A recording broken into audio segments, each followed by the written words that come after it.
Hello guys, আসসালামু আলাইকুম। আপনি কেমন আছেন? আশা করি ভালো আছেন।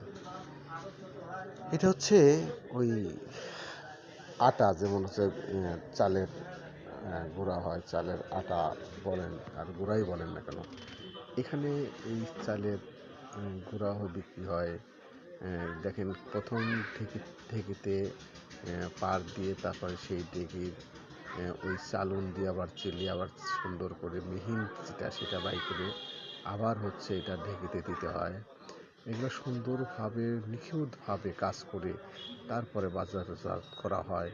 আপনারা যে যেখান থেকে দেখছেন কমেন্ট করে শেয়ার করবেন, এবং যাদের এইগুলার দরকার, এগুলার যারা নেবেন তারা আপনারা করতে পারেন, নেওয়ার জন্য কল করতে পারেন। আপনারা দেখেন কত সুন্দরভাবে নিখুঁতভাবে এই কাজগুলো করা হয়। দেখেন এই যে ঢেঁকিতে হচ্ছে, ঢেঁকিতে পার হচ্ছে। এটা যে চালগুলা উন্নত মানের, এবং সেই উন্নত মানের চাল থেকে আপনার এগুলা করা হয়। আপনারা যেখান থেকে দেখেন সারা বাংলাদেশে আপনারা হোম ডেলিভারি করা হয়। আপনি যেখান থেকেই অর্ডার করেন না কেন, আপনারা এটা কালেকশন করতে পারবেন। আপনারা বিস্তারিত আপনারা কল নাম্বার থাকবে, সেখান থেকে আপনার ফোন দিয়ে আপনারা যোগাযোগ করে আপনারা করতে পারেন যে এটা কী ধরনের। আপনার একবার নিলে পরে আপনি বুঝতে পারবেন, পিঠা যে কোনো পিঠা বানায় খাইতে পারবেন। এরকম এগুলা নিখুঁতভাবে এগুলো বাজারজাত করা ভালো, উন্নত মানের চাল থেকে এগুলো করা হয়।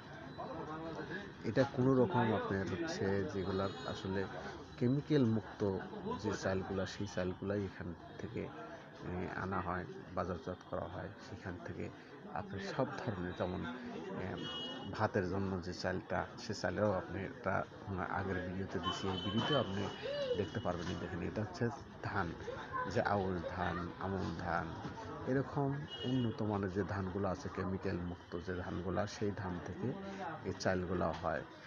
আপনারা যেখান থেকেই আপনি করেন কেন, যেখান থেকে অর্ডার দেন না কেন, আপনারা নিখুঁতভাবে আপনারা এই চালগুলা কালেকশন করতে পারবেন, যার মধ্যে একটা মরা চাল থাকবে না, একটা ধান থাকবে না। এগুলো নিখুঁতভাবে লোকজন দিয়ে বাছাই করার পরে এগুলো বাজারজাত করা হয়, যে একটা ভাঙা কিছু থাকবে না। আপনার অল্প হয়তো 2, 4, 5 কেজি অর্ডার দিয়েও আপনারা দেখতে পারেন, খায়। তারপরে এগুলো প্রচুর পুষ্টি, যেগুলোর মধ্যে কোনো রকম ভেজাল নেই।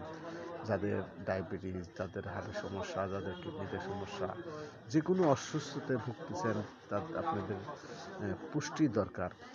আমরা তো আসলে যে খাবারগুলো খাই, সেই খাবারের মধ্যে সবই পুষ্টিহীন খাবারগুলাই বেশি খাই। আমরা তো আসলে জীবন্ত খাবারগুলো আমরা খাইতে পারি।